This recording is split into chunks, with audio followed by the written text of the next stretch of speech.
सभी को जय मसीह की। हिंदी बाइबल स्टोरीज कहानी 37 यहोवा की उपासना के लिए तंबू। क्या आप बता सकते हैं इस तस्वीर में ये क्या है? यह एक तंबू है जहाँ यहोवा की उपासना की जाती थी। बाइबल में इसे निवास स्थान कहा गया है। इजरायलियों ने इसे मिस्र से निकलने के 1 साल बाद बनाया था। पर क्या आपको मालूम है कि इसे बनाने के लिए किसने कहा था? जी हाँ, यहोवा ने। जब मूसा सीनै पहाड़ पर था तब यहोवा ने उसे बताया कि यह तंबू कैसे बनाया जाना चाहिए।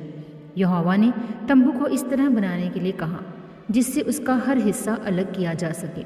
इसका ये फ़ायदा था कि तंबू को आसानी से एक जगह से दूसरी जगह ले जाया जा सकता था, फिर दूसरी जगह पहुंचकर उसे दोबारा जोड़कर खड़ा किया जा सकता था। इसलिए जब इजरायली जंगल में एक जगह से दूसरी जगह जाते थे तो वे इस तंबू को अपने साथ ले जाते थे। क्या आपको तंबू के एक छोर पर छोटा सा कमरा दिखाई दे रहा है? अगर आप उसमें गौर से देखें तो आपको वहाँ एक बक्सा दिखाई देगा। इसे वाचा का संदूक कहते हैं। इसके ऊपर सोने के 2 स्वर्गदूत या करूब बनाए गए थे। जानते हैं उस संदूक में क्या रखा गया था? 2 तख्तियाँ जिन परमेश्वर की 10 आज्ञाएँ लिखी गई थी। ये तख्तियाँ दोबारा बनाई गई थी क्योंकि पहले वाली मूसा ने तोड़ दी थी। इसके अलावा उस संदूक में एक बर्तन में मन्ना भी रखा गया था। आपको मन्ना याद है ना? निवास स्थान में जो लोग सेवा करते थे उन्हें याजक कहा जाता था, और याजकों में जो सबसे बड़ा होता था उसे महायाजक कहा जाता था। यहोवा ने मूसा के भाई हारून को महायाजक और उसके बेटों को याजक चुना। पर क्या आपको मालूम है महायाजक क्या काम करता था?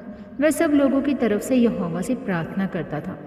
अब जरा तंबू के बड़े कमरे को देखिए। वह छोटे कमरे से दुगना बड़ा था। क्या आपको उसमें एक छोटा बक्सा दिखाई दे रहा है जिसमें से धुआं उठ रहा है?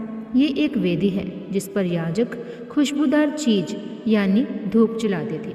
उस कमरे में एक दीवट भी है जिसमें 7 दीपक हैं। वहाँ एक मेज़ भी रखी हुई है जिस पर 12 रोटियाँ रखी जाती थी। निवास स्थान के आंगन में एक बहुत बड़ा कटोरा था जिसमें पानी भरा रहता था। उसी पानी से याजक अपने हाथ पैर धोते थे। आंगन में एक बड़ी वेदी भी थी।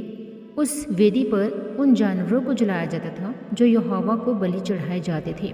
यहोवा के इस निवास स्थान के चारों तरफ इजरायली अपने अपने तंबू लगाकर रहते थे।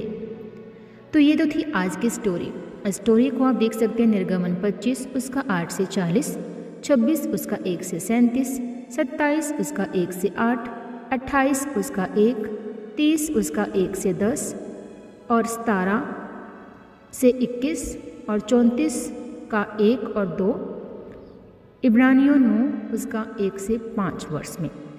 तो चले मिलते हैं अगली स्टोरी में। प्रभु आप सबके साथ हो। सभी को जय मसीह की। God bless.